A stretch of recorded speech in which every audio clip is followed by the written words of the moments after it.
Hello, Internet. Gino the Penguino Greco here again with another episode of Deep Listens, and it is once again amateur hour. People with bad football takes are loose. They're running around. The clock has struck midnight, and now that Halloween has passed, it's no longer the witching hour, it's amateur hour. And I am joined, as always, for all things football by Adam Borgmaster Redacted. Yes, hello. I am the number one UFL analyst on the Deep Listens server. Yes, our resident Chicago Bears, lifelong Chicago Bears fan, Adam.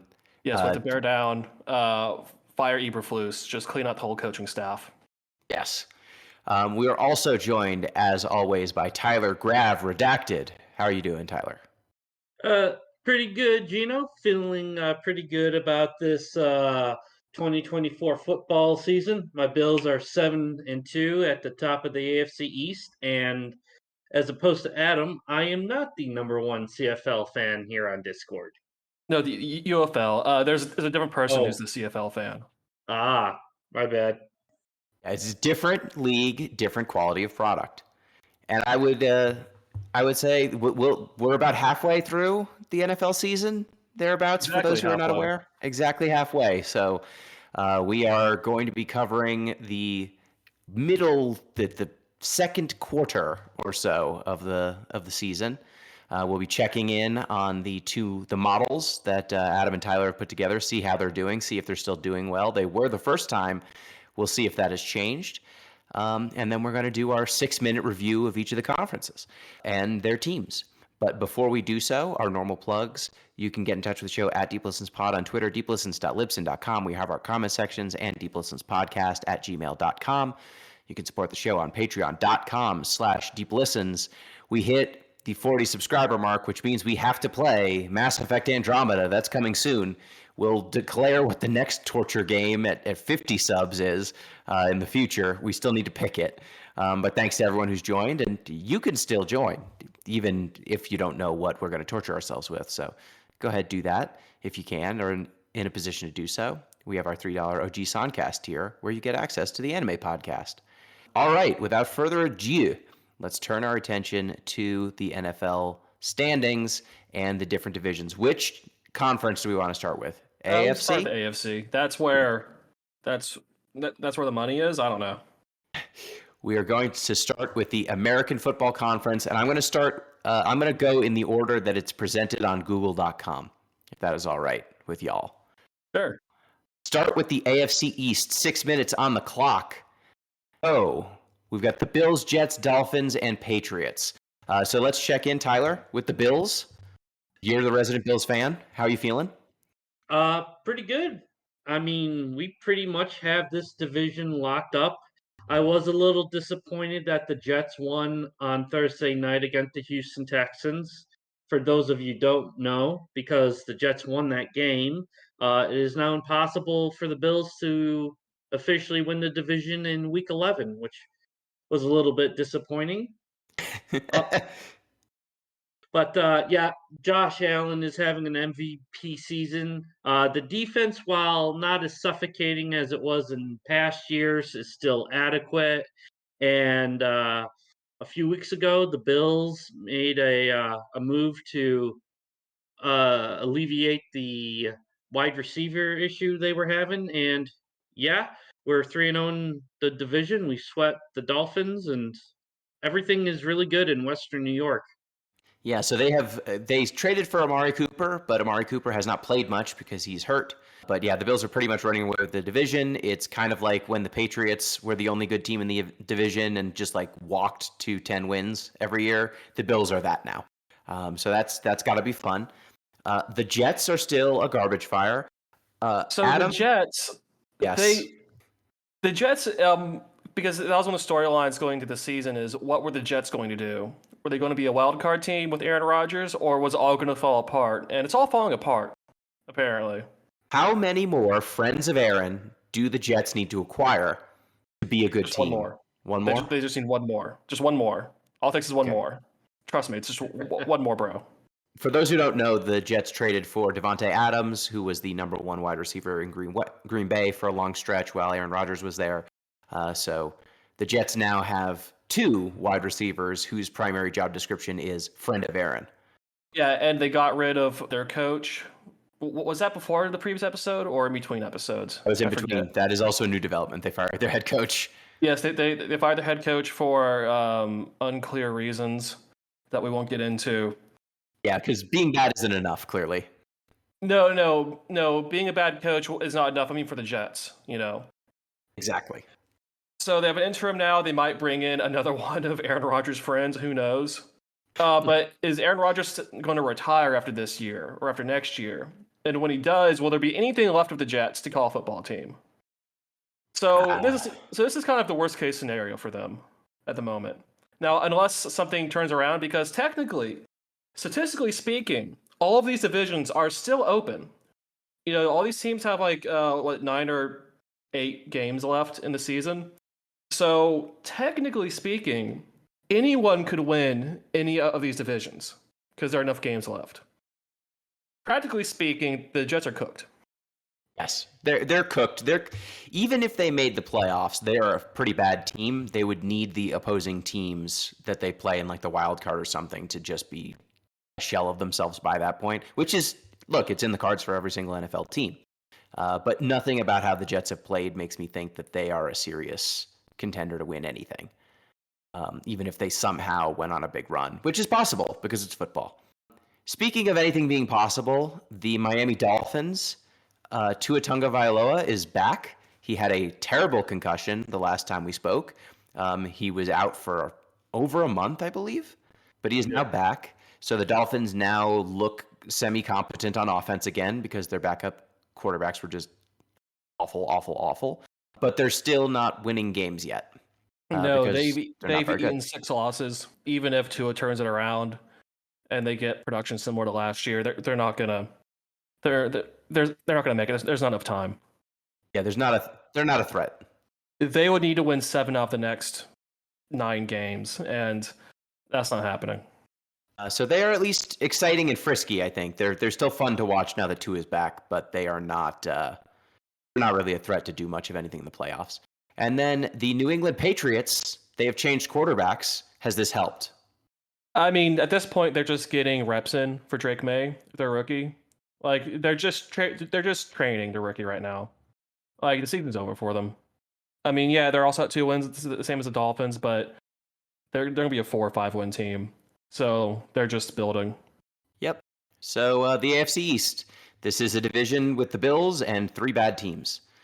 Let's move to the AFC West. Ooh, we saved time on that one because that division's so doo-doo after the Bills. The AFC West. We've got the Chiefs, Chargers, Broncos, and Raiders. Adam, how much longer can the Chiefs keep getting away with it? Probably until the Super Bowl, if I'm going to be honest, at the minimum. Yeah, no, the Chiefs are somehow 8-0, even though they're not the best team in the NFL. They just keep getting away with it. They keep getting lucky. They keep coming in clutch in overtime or in the fourth quarter. They keep their defense is keeping the scores low in every game. They're somehow doing it. No one knows. It's hard to know how they're doing it. In fact, at this point, I've convinced myself that even if they sat Mahomes out for like 4 weeks because he's old and close to breaking, they could still win that division easily, and maybe even still get a first seed. How old is Patrick Mahomes? That hurt me. He's like 30. Is he? Is he? Oh no. I always forget that NFL players come in at like 22 or older most of the time. He's 29, gentlemen. 29. Okay. Good. That's. I mean, that game last night. The way he landed on his hip. It's like, ooh. They just keep winning games that they shouldn't. Like they keep just winning 1-score games, and it needs to stop at some point. But they have the best quarterback, and that's usually what wins you the 1-score games. It's ridiculous. Yeah, they are 1 win away from having a winning record for the season, and only halfway through. So I'm counting on the Bills to keep them from a perfect season. That's a lot of pressure for the Bills, I know. Hey, the Bills have historically been able to consistently beat Kansas City in the regular season. That's true. Yeah, who knows? But I could easily see them spending most of December resting their starters because they'll be so far ahead they won't have to worry at a certain point. But then this division's actually interesting. Yes. How are the Chargers doing it, Tyler? What is going on there? Because they were not supposed to be good this year. I think you have to give a lot of the credit to Coach Jim Harbaugh. He has definitely turned that locker room around. But secondly, and I think this is more importantly, it's the Chicago or the LA Chargers defense. This unit, I don't know how they did it, but they went from being one of the worst teams in terms of EPA per play last season's to one of the best this year. Just a complete 180 turnaround. I mean, I think some of it is just a lot of their key defensive players last year were hurt. I believe they lost one of their safeties. They lost one of their defensive ends. They were pretty banged up, and now they're healthy and they're playing well. So I think some of it is health, but some of it is also just improved coaching.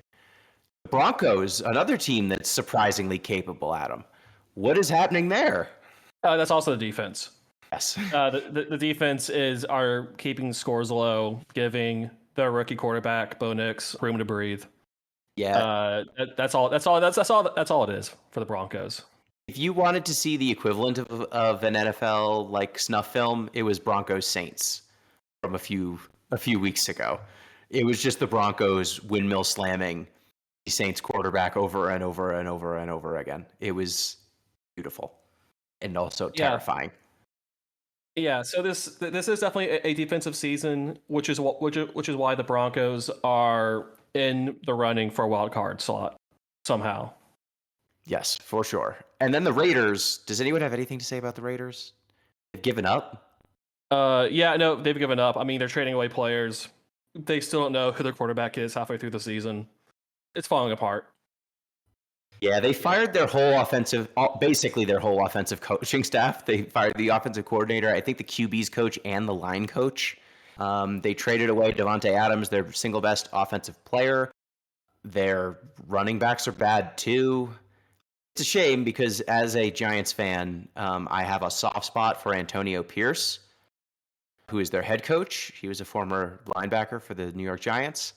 But yeah, this is a bad team run badly by largely, I mean, I don't think that the Davises are great people, the owners. So yeah, this is kind of who the Raiders have been though for a very long time. Just incompetently owned, cheap, don't really try that hard.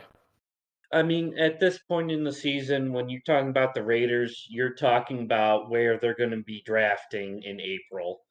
Right now, they're at number 6, but the first 7 teams all have records of 2-7, so it's not too late for them to go full tank mode and try to increase their draft positioning. Yeah, so the Raiders are one of the teams we'll get to who are on tank watch. Mm-hmm. At this point. On to the next division, the AFC North. Should I say whenever we get to a team that's on tank watch, should I go tank watch? Sure. Yeah, there's actually one in this division as well. And we forgot to say the New England Patriots are on tank watch. Now, are they tanking or are they just letting nature take its course? Like, have they traded away or fired anyone major yet? If you don't Not start swimming really. towards the surface, you're trying to drown. An amped analogy.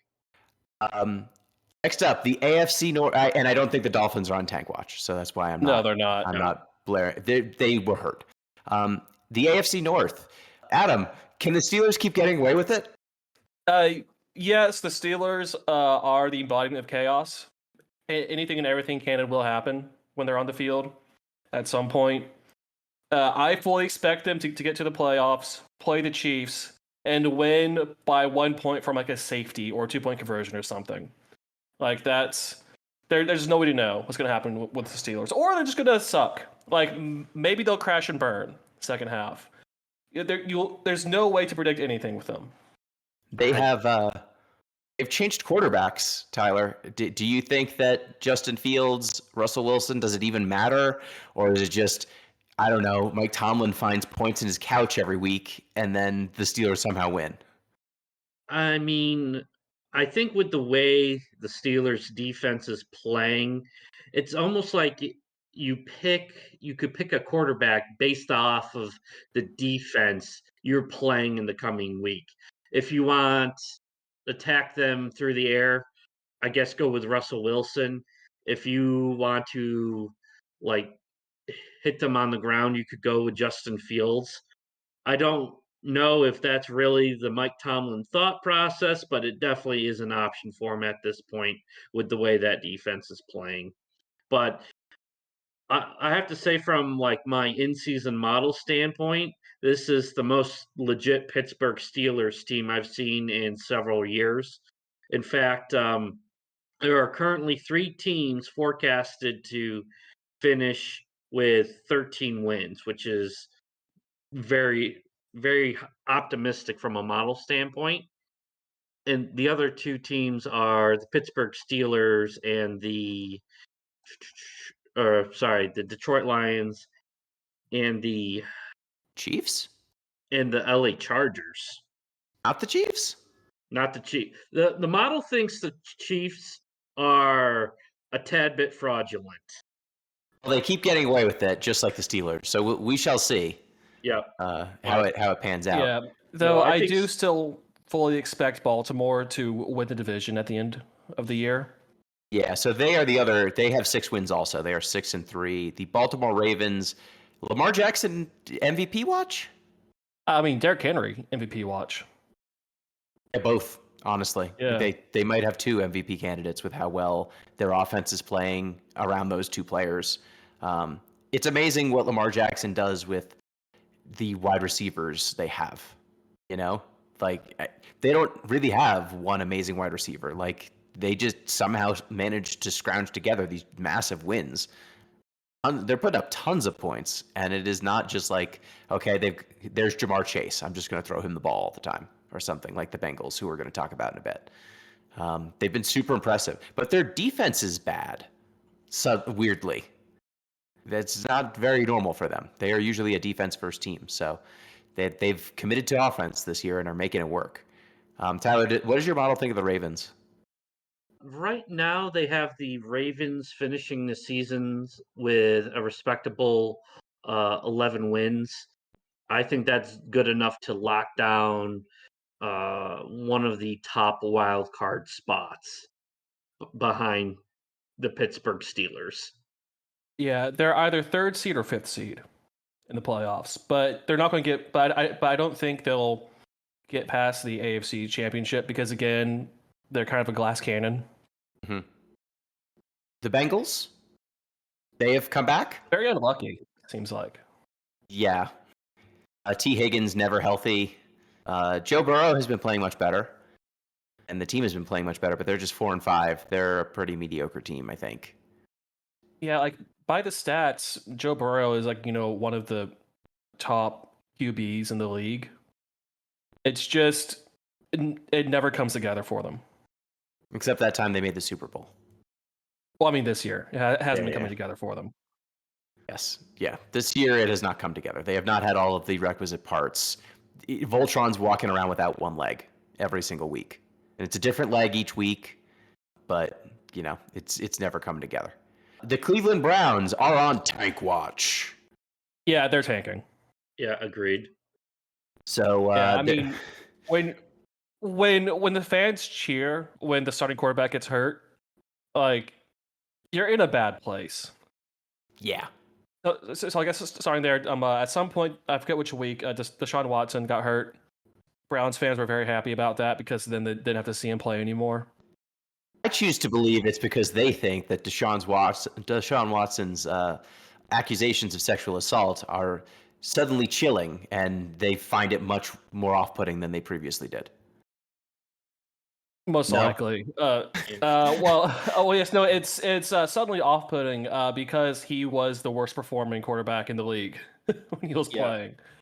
So in the NFL, fans can forgive a lot of things if you're playing well on the field. But the moment, you're just god awful, like Jamarcus Russell awful, things will turn around on you pretty quick. Yep. Turns out when you're not throwing to peak DeAndre Hopkins, you're not as good. And when you're playing on the Cleveland Browns. Yeah. So they're in full tank mode. It's being torn down. They're going for draft picks at this point. Yeah. They have traded away Amari Cooper. They traded him to the Bills. So they are stripping the thing for parts in motion currently. Yeah. And today, dear listener, is Tuesday. It's the trade deadline.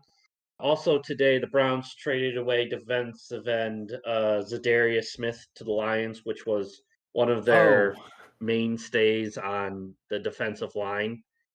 So you've gotten rid of two major pieces on both sides of the ball. Jameis Winston, while he is a entertaining quarterback, he isn't something you build a future on. He is a substitute. He is He's a backup. I would say a respectable journeyman quarterback. And boy, does he love slanging that thing. Yeah, Mr. 30 for 30. He just throws it. He don't care. Double coverage, don't care. Throw it, jump balls. Interception machine, but he's a lot more fun than what was happening before. Now turning our attention to the AFC South, the Texans. Want to hear a fun factoid about the Texans? Sure. Yeah. They're from Texas. No, that's not it. Guess how? So their points for are 201. How many points against do you think they have? 200. 200, yeah.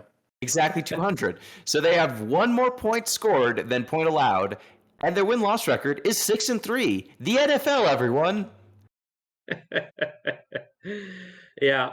So until the loss on Thursday to the Jets, my model had Houston as the second most fraudulent team in the NFL. That's come down, but my model still thinks this team is overperforming. It thinks this is like a 5-4 team.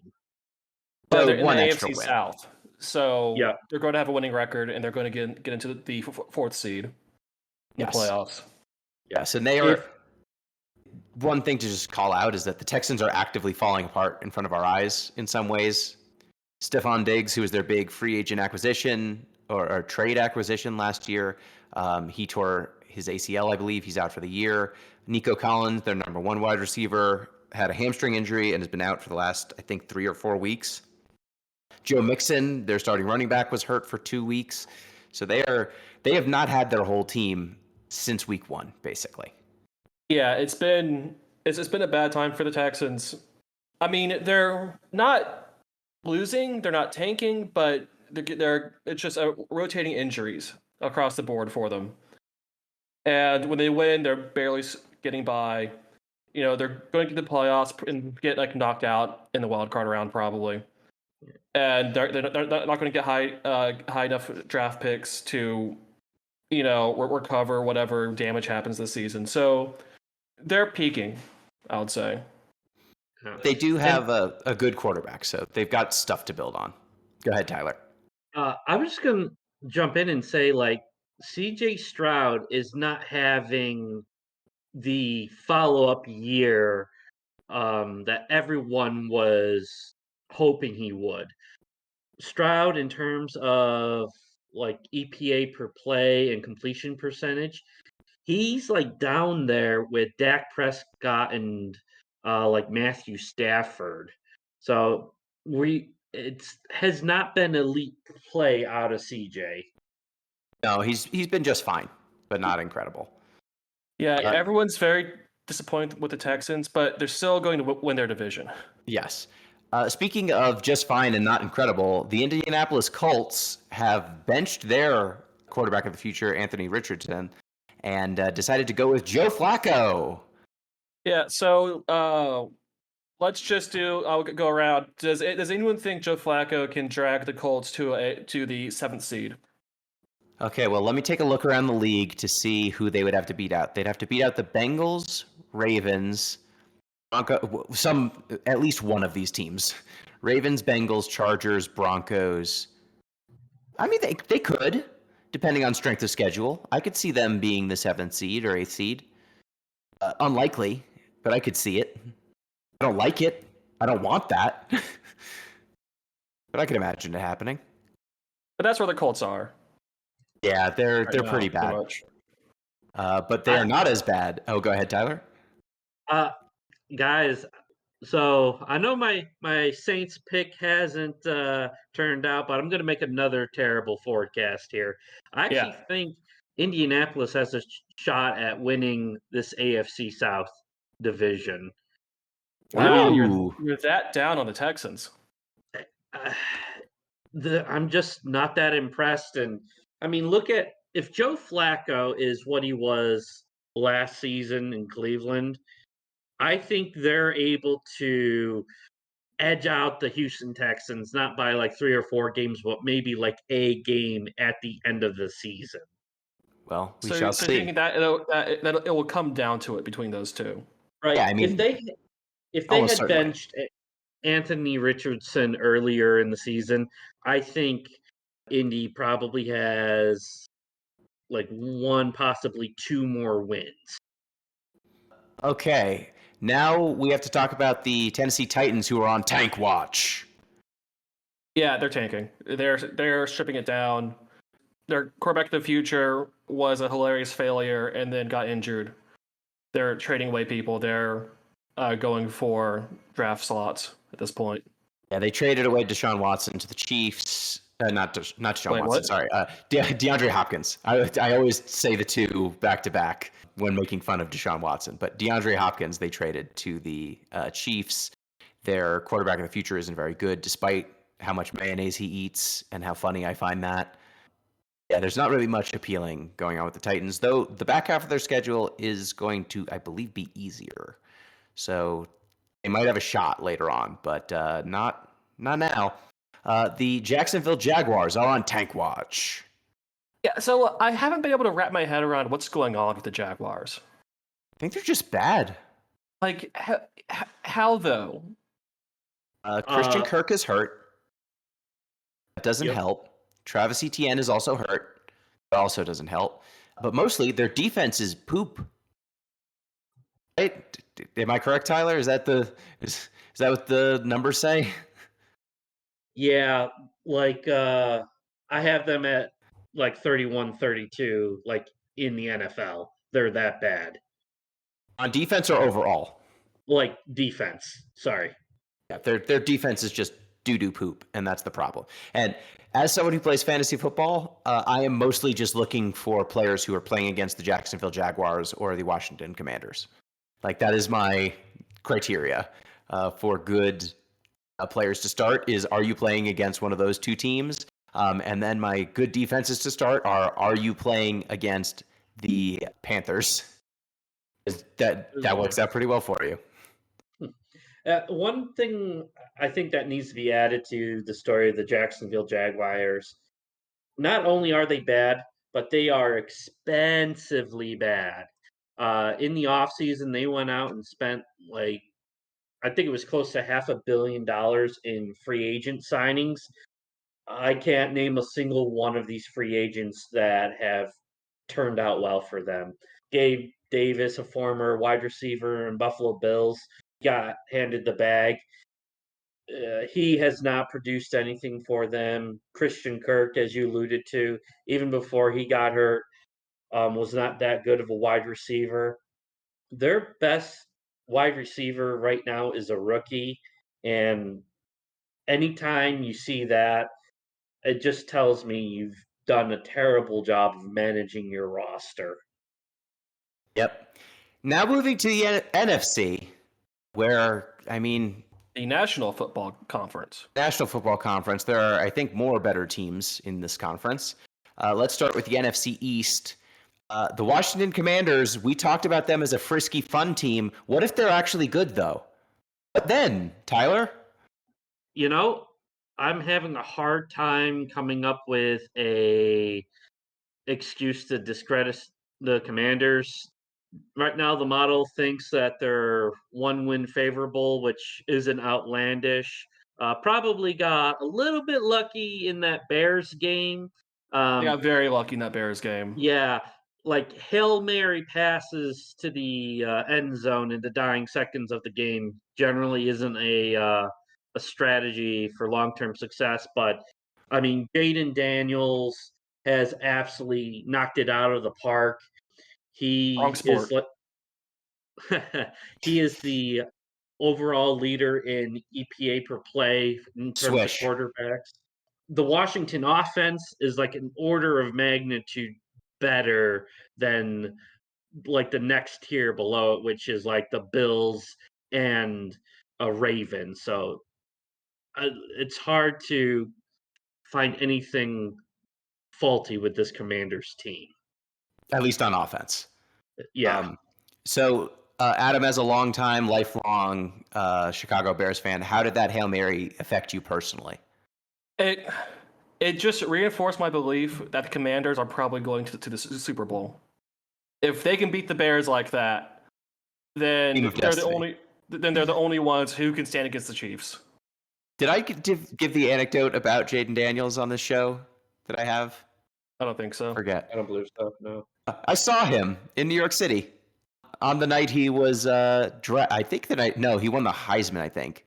I happened to be in New York City that night and was walking to Grand Central, and they had a motorcade that basically shuttled him to Times Square so that he could see the he won the Heisman thing on one of the billboards in Times Square. So he was maybe like 5 feet away from me at one point, just like waving to a crowd of fans. It was very cool. I also ran into RG3 that night. Robert Griffin III. He and his wife were just like walking away from the production. That's a weird night to have. Wow. It was. Yeah, I recognized him and didn't say anything, but it was probably the most attractive couple I've ever seen in my life in person was RG3 and his wife. It was ridiculous. Hey, Gino, maybe Yes. that was a sign that you should give up on the Giants and become a Commanders fan. No, that's not it, but it does mean I probably should have drafted Jaden Daniels in my leagues instead of doing what I did. I also accidentally walked to where they were filming the Heisman ceremony thing. It was like in a mall by Columbus Circle, and I didn't know it was happening there. So I saw a bunch of like 20-somethings in tuxes and was very confused, and it was the Heisman thing. It was a very football night somehow. All happenstance, 100% happenstance. Eagles. What about them? Anyone have anything to say about them? They seem snake bit. The Birds are winning, I guess. Saquon Barkley sure is good at playing football. Yeah, he had like a reverse hurdle over a would-be tackler the other night. It seems he's able to defy physics. It turns out if you take maybe one of the 3 or 4 most talented running backs in the league and put them behind a good offensive line instead of a bad offensive line, good things happen. Breaking news. What you're saying is we should have a Ravens-Eagles Bird Bowl in February, and they're just constantly running the ball at each That other. would be fun. And it's just two running quarterbacks pointing like Spider-Man at each other. The Cowboys. Frauds. Straighten the bammer. Good. Tear it all down. Yeah. I mean, what can you say about the Dallas Cowboys? I think it's like the downfall that every football fan was hoping for. 3-5 on the season. Even the model thinks they're terrible. It's not giving them any credit. And I have to wonder what is going on in that front office, because today they traded with Carolina Panthers for a wide receiver I never even heard of, Jonathan Mingo.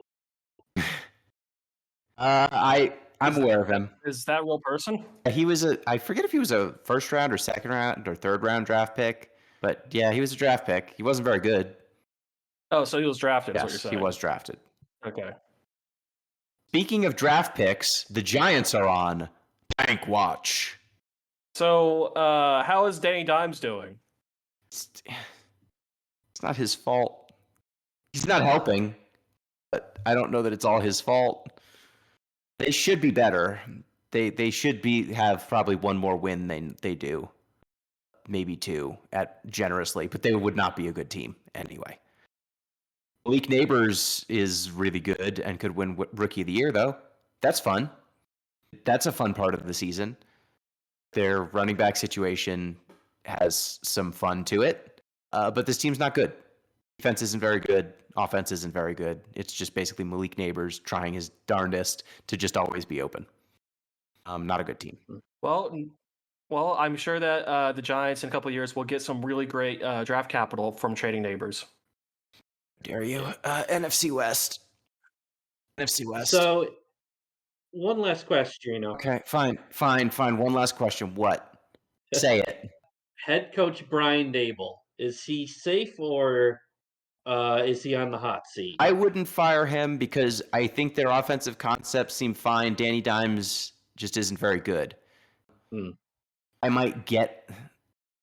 I really just want them to draft more linemen. Just like get a good offensive line. That's all I want. I'm a simple man. I think that if your team doesn't have a good offensive line, you will not have a good offense, period.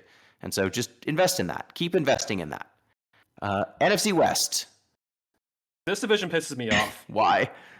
These stupid teams. All right, so you have the Cardinals at 5-4. You have the Rams at 4-4. The Niners, who were first seed last year in the NFC, 4-4. The Seattle Seahawks, who were the most middling team last year, 4-5. I cannot tell you who will win this division, but whoever wins this division will be the 4th seed.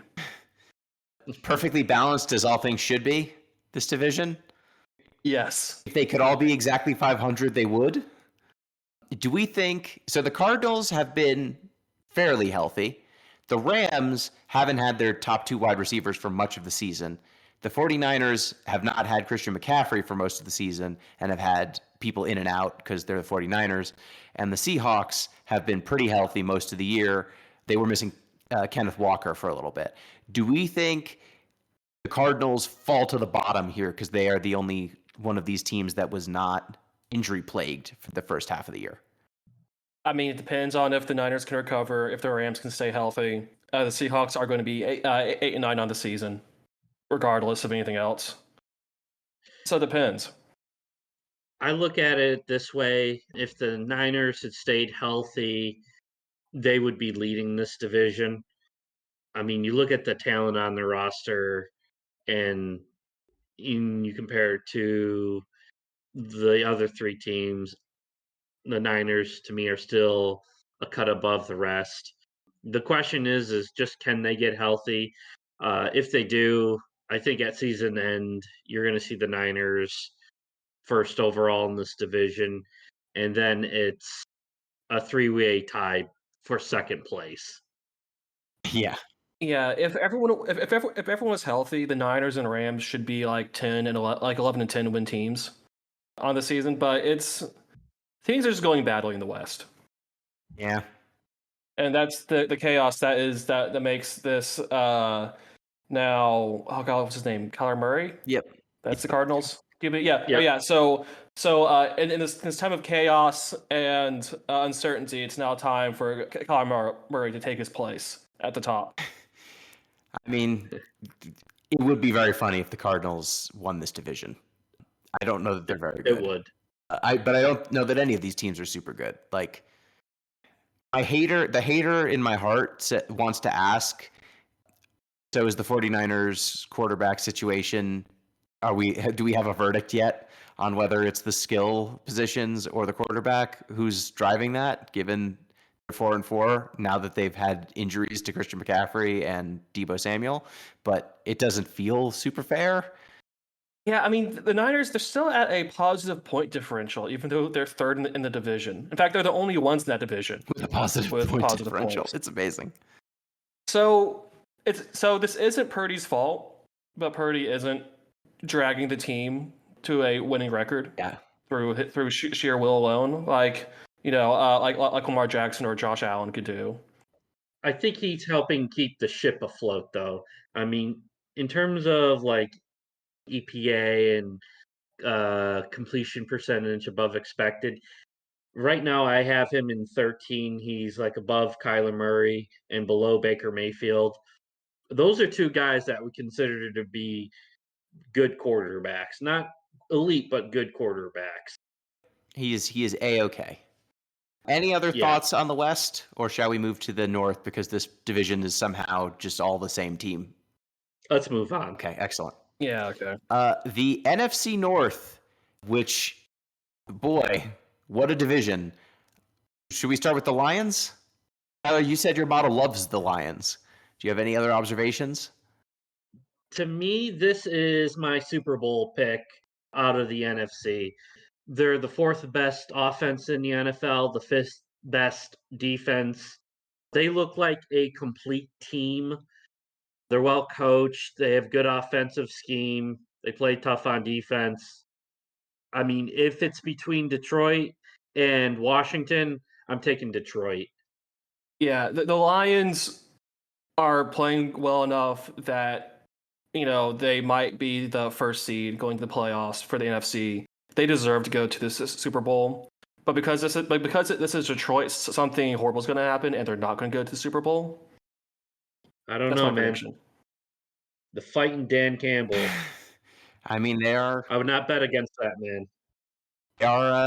they're playing super well, and one thing that's their wide receiver, Johnson, I want to say, the guy who's suspended for performance-enhancing drugs. What is his name? Just don't worry about Don't that. worry about that. He was Fine. suspended. Yeah, it's fine. Don't I worry believe about he it. was suspended for betting on football and then also for performance-enhancing drugs. I just want to see if he can get all the types of suspensions, collect them all. Yeah. That would be pretty sick. So, Williams, while we're my here- bad. It's I was Jamison Williams. That's the player I'm thinking of. there you go. Yeah. So while we're here, let's just to take a moment to update on Jake Bates, the UFL MVP from last spring. He is at a 100% field goal rate right now, Sick. and 66 points so far on the season, which doesn't put him into the highest tier, but it's still very good for it being his first season in the NFL. And that is, good for him. Kicking really well. Yes, he's a very good kicker, and if the Lions do go all the way, it'll be on a last-minute miraculous 70-yard field goal from Jake Bates. That's what I say. What do we think about the Vikings? We did not expect this from Sam Darnold. What do we think they are a legit team? They are going to be a playoff-bound team? So, for me, either the Vikings or the Packers, because they're both at 6 wins this season so far. One of them is going to collapse in the back half of the season. I can't tell you which one, but one of them will collapse. Okay. Tyler, does your model have any idea which of them will collapse? So right now, the in-season model is favoring Minnesota by 2 games. They think the Vikings are going to finish at 12, and the Green Bay Packers is going to finish at 10. I mean, if I had to go with my gut on this one, I would favor Vikings. Something just feels off with the Packers, and I don't know what it is. Yeah. They haven't had that second year breakout like we were hoping they would. I mean, Love has been hurt, but he hasn't looked all that impressive to me. He looks manageable. I currently have him number 17th in the composite score. Yeah, I guess I'm betting on Sam Darnold, which is something I never thought I'd say. Oh. Any other thoughts on the Packers other than in comparison to the Vikings? I mean, building on that, the Packers, I get the same feeling for the Packers as I get from the Texans. Okay, that they're kind of fraudulent. That's a good way to put it. That's fair. Not living up to expectations. All right, so here's the thing. The Bears? Here's the thing. The Bears Mhm. are going to go 9-8 for the season by the end of it. And as long as either Green Bay or Minnesota collapse, they can they can sneak into the wild card. So that's where the Bears are. They've had some bad luck. The O-line has been a problem all season. They have a top defense. Caleb Williams is still figuring it out. He's a rookie. He's not having the explosive breakout the way Jane Daniels is, but there's still a solid foundation there for Caleb. So he can get there. We need to fire the coaching staff and just start over on the offensive coaching. So looking forward to next year. Yeah, they are a talented team. Their offense has talented skill position players. Their quarterback looks promising. Their offensive line is still bad.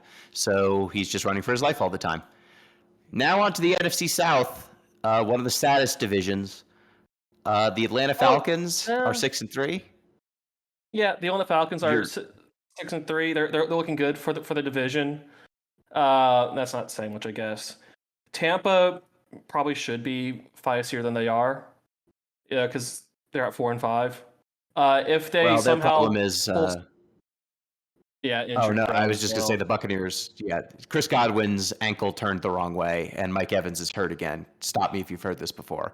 So they're just running out of skill position players, straight up. Yeah, The Buccaneers. yeah, They have I'll no put wide them- receivers left.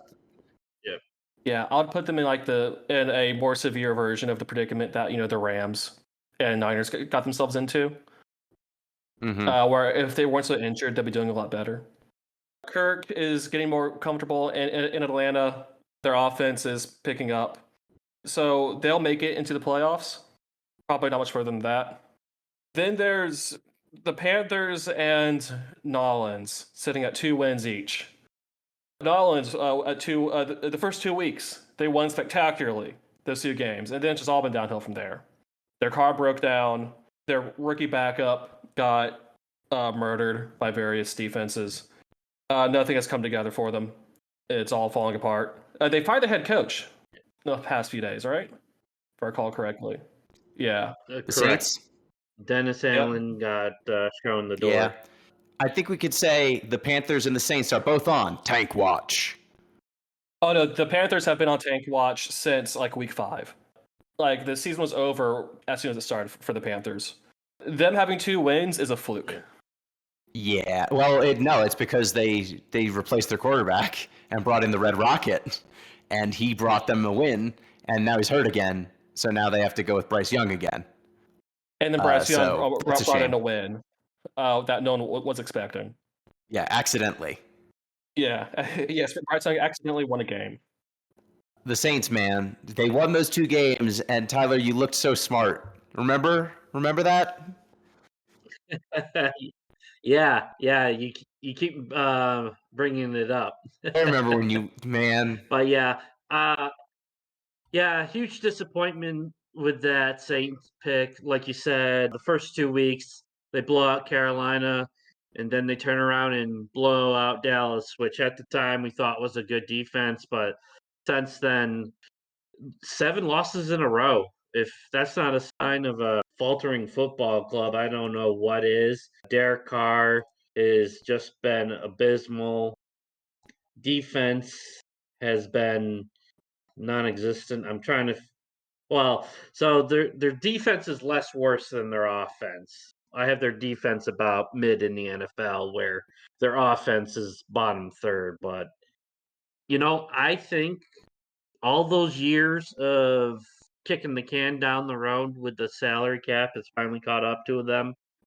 They played budget games for so long, and I think now the bill's coming due, and this organization has to finally come to grips with restructuring its roster and trying to right side its cap situation.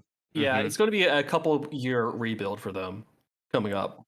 Yeah. Whereas Yeah. the Panthers, I'm not going to say how long that rebuild's going to take. They're just in the wilderness. And have almost nothing of value. They have almost nothing of value to trade. They don't have picks, Yeah. and they also don't have anything of value. It's amazing that an NFL team could do this.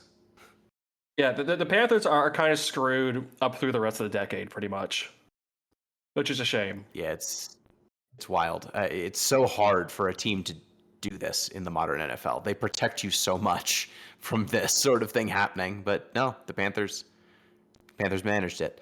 All right, I think that's it for our Around the League. Now it's time to check in on the models. Who wants to go first? Show us your model.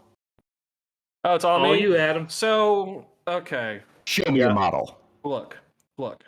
Okay, look. All right. So the preseason model went in without much expectation. It performed very well for the first 5 weeks or so. And then the drop off started happening. We were expecting the drop off to happen. See, the drop off, it only really got bad in week 9. Before that, though, it still had a winning record. It's just won less than the market. But now it's, starting to get into the losing territory. But the fact that it was able to last half a season and it's still in like the 85th percentile in like the ESPN pick'ems, even though it's falling off, is still pretty good. But yeah, so it lasted longer than I thought it would. The main issues has come down to like a handful of teams who aren't who people thought they were going into the season. So you have the Dolphins, you have the Saints, you have the Jets, the Browns, the Commanders to a certain extent. Either good or bad, who just aren't who they were supposed to have been. That's what's been hurting the model the most. And now that we're at the halfway point, the Pickham's market has self-corrected on that, has adjusted, but this model hasn't. So those teams are weighing it down like an albatross. But it's still going to have a healthy winning record by the end of the season, I think, even though the next 9 weeks are going to be painful for it. And it's still going to have a respectable rank in the ESPN Pick'ems league. But it's your model is just not knowing about injuries and not knowing about teams that were fraudulent. That's gonna hurt. Yeah, in aggregate. So the magic is gone, and it took longer than I would have thought for the magic to be gone. But this is some good data to build on for future models. Yeah, maybe you need to build some sort of randomness next time into the second half of the year. But the thing is, there is some degree of randomness built in because the model calculates odds per game. Yeah, that's true. So there's a lot of like toss-up games, that are factored in. That's why it has like an upper and lower bound in the season predictions. So we will see, where teams end up compared to, the floor and ceiling and expected values coming out of the model at the end. But for week-to-week pick'ems, it's fallen off. Okay. Yeah. Tyler, how are your models doing? Hang on, Gino. Well, I was just going to ask Adam if he thinks it's possible, like in future iterations, if instead of just using the ESPN preseason power rankings, is if he was able to like update the power rankings on a weekly basis. Yeah, I've been thinking about that. Because of its structure, I would need different sets of training data for each week of the season. And since the 18-week season is relatively recent, it would get kind of tricky to do that. But like maybe, at the quarter of the way, halfway, 3/4 of the way, having a couple different checkpoints. Yeah, that might work out. So that's something to play with. I don't know. Mid-year adjustments sounds like cheating.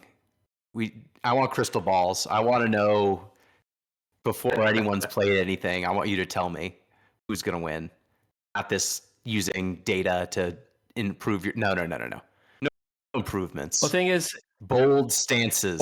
So again, even if the week-to-week matchups can be wrong for a single team, a predicted win could be a loss, and a predicted loss can be a win. So it might all work out in aggregate. Might. Okay, Tyler, your models, how are they doing? So I'm going to be talking about my preseason linear regression model that I showed you all those weeks back. And just kind of doing an eyeball test right now, I have 2 confirmed misses. The first one is the Washington Commanders. Originally, the model thought they were going to go 14-13 based off previous season data, and they pulled a rabbit out of the hat, caught lightning in the bottle. Choose whichever analogy you want, but it's to show the model where the Commanders are now is a pretty drastic turnaround. So first miss there. I can't really fault the model. I mean, Jaden Daniels becoming the best pick in the draft, I don't think is something anyone saw or would reasonably conclude. And then the second confirmed miss I have right now is the Atlanta Falcons. I had them going 6-11, and right now they are at 6-3.